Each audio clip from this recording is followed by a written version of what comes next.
नमस्कार, मी संस्कृती अळणे. महाराष्ट्र दर्पण मध्ये आपल्या सर्वांचं स्वागत आहे.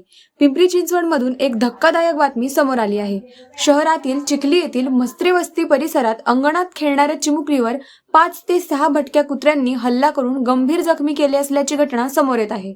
नागरिकांनी प्रसंगावधान दाखवून चिमुरडीला दवाखान्यात दाखल केले असून तिच्यावर उपचार सुरू आहेत. या घटनेमुळे परिसरात भीतीचे वातावरण निर्माण झाले असून सुरक्षेचा प्रश्न ऐरणीवर आला आहे. दरम्यान स्थानिक नगरसेविका सौ संगीता ताम्हाणे व शरद ताम्हाणे यांनी महानगरपालिकेच्या कारभारावर नाराजी व्यक्त करत इशारा दिला आहे. धन्यवाद.